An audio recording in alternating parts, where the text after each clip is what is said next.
The Valley Temple, attributed to the 4th Dynasty and Pharaoh Khafre, it's located at the bottom of the causeway which extends from the second pyramid. I failed to get any establishing shots, but this photo from the 1800s shows it buried in sand and surrounded by a rubble rock wall. A post-excavation picture reveals the first and only remaining course of granite on the exterior. Every course above was quarried and carried off to build the city of Cairo. Geological studies have concluded that these large limestone blocks were excised from the upper layers of what we now refer to as the Sphinx enclosure. Lower layers were used to construct the Sphinx Temple, which we'll see later on in the journey. Upon approaching the temple, we see this structure out front. A common belief is that the Nile came up to the edge of these temples, effectively making this entire area a harbor. And if that's the case, was this a boat slip? And if it is a boat slip, what's the purpose of these culvert-type structures? Our second viewpoint is the southeastern corner of the temple. These corner blocks are massive. Some of the granite shards on the ground are larger than a person, making these limestone blocks comparable to a modern-day compact SUV.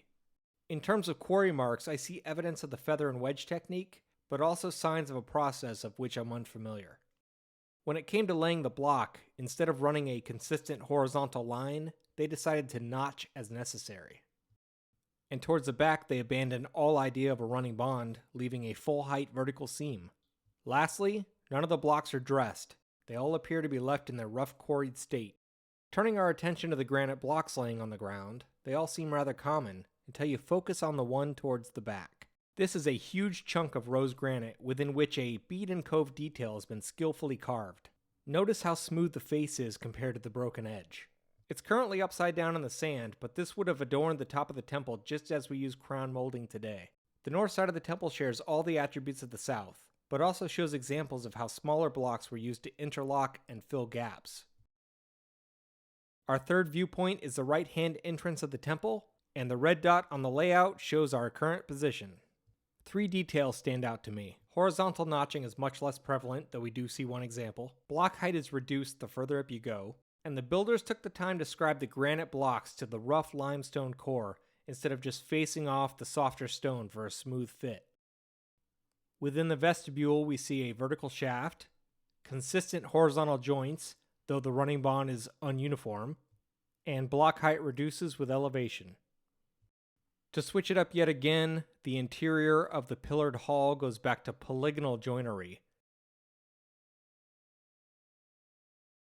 The pillars themselves are 16 huge and impressive granite blocks, with equally impressive lintels. Then there's the floor.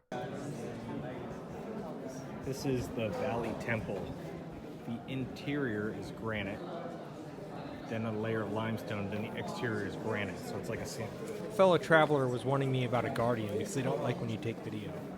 There's these floor niches, 7 on the side, 3 on the back, 7 on the other side.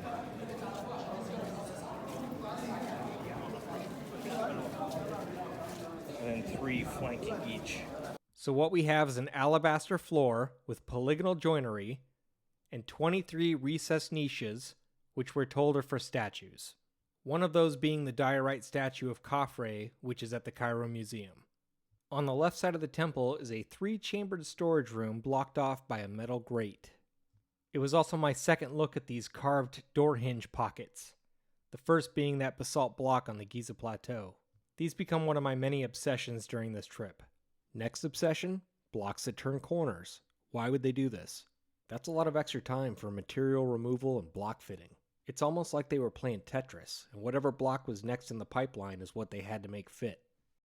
I didn't get any pictures within the corridor leading to the causeway, but there are 2 locked gates at the midway point. The one on the right leads to a staircase which ascends to the rooftop, and to the left is a storage room clad in alabaster, which is currently used for storing modern chairs. Upon exiting the Valley Temple, we get our first close-up look at the Sphinx. We'll be back here on the final day for a private sunrise visit, but I can tell you 2 things. This thing under the ear is not a door. It looks like some sort of attachment point. And the front area of this suspicious boardwalk is definitely removable. I thought for sure we were going to walk up the causeway and check out the second pyramid, but nope. Called back to the buses again. If you think back to your childhood when mom took you to the toy store, you thought you died and gone to heaven. And then when she says it's time to go, you just keep looking back as if it's the last time you're ever going to see this magical place. That, my friend, is exactly how these last 8 pictures came to be.